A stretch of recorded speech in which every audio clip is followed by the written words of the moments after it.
Okay, let's get into this. Today we're doing a deep dive into something pretty exciting, potentially hidden right under our feet, Earth's natural hydrogen. Mhm.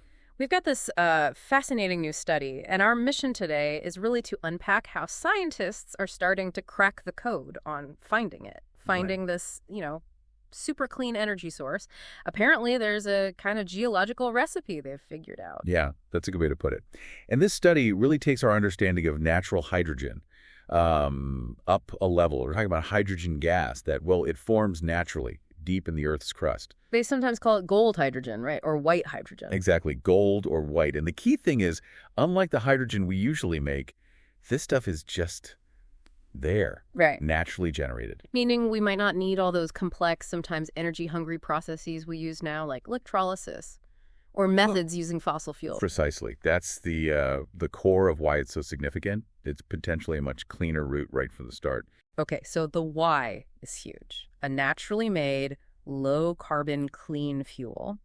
And hydrogen's versatile. We know it can power vehicles, industry, maybe even heat homes for you. It absolutely can. But the big question has always been, yeah, it might be down there, but where do you actually find enough of it concentrated to be useful? That's the million-dollar question. Yeah. And that's what this new study really zeroes in on. It was published May 13th, 2025, in Nature Reviews Earth and Environment. Okay. And what they've done is essentially map out the key geological conditions, the ingredients, if you will, and also the timing needed. The timing. The sequence of events. It's not just about the hydrogen forming, but about it collecting, accumulating into reserves we could actually tap into. That's the recipe they talk about. The recipe. I like that. It sounds like it's not just random chance then. There are specific things you need to look for. So what are these geological ingredients? What's the process? Okay, so think of it starting deep down.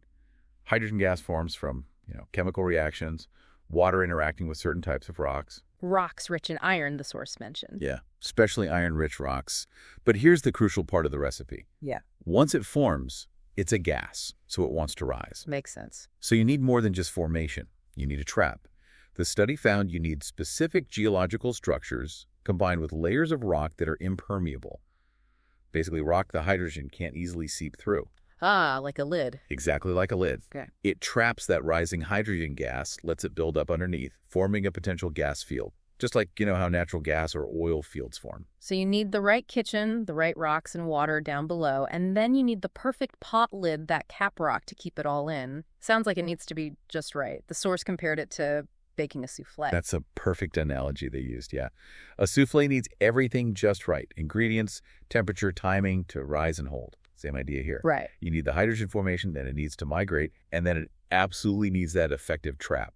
If that cap rock is leaky or wasn't formed at the right time, poof, the hydrogen just escapes. It just dissipates. Okay. Yeah.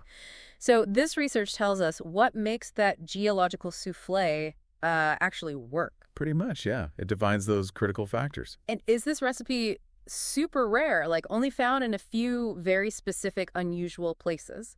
Or is it potentially more common? Well, that's another really interesting finding.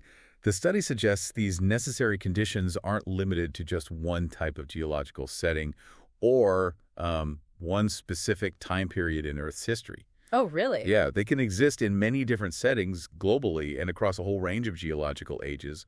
So it potentially widens the search area quite a bit. Wow, okay. And this isn't just theoretical stuff locked away in universities, is it? The source has pointed out some researchers involved from places like Durham, Oxford, Toronto, I think. They're actually involved with an exploration company trying to find these hydrogen deposits using this knowledge. That's right. It directly connects the fundamental science to the practical search.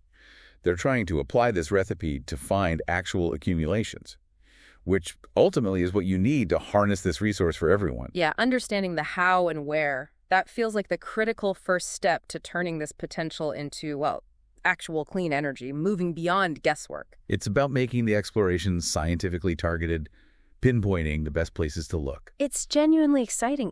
Tapping into Earth's own naturally made clean hydrogen, that's a really hopeful prospect for a cleaner future, isn't it? It certainly is. And it leads to a pretty big question for you listening to think about. Okay. Given that finding this natural hydrogen really hinges on spotting this very specific geological recipe, the right conditions, the right trap, how might this new detailed understanding actually change the way we search for energy globally?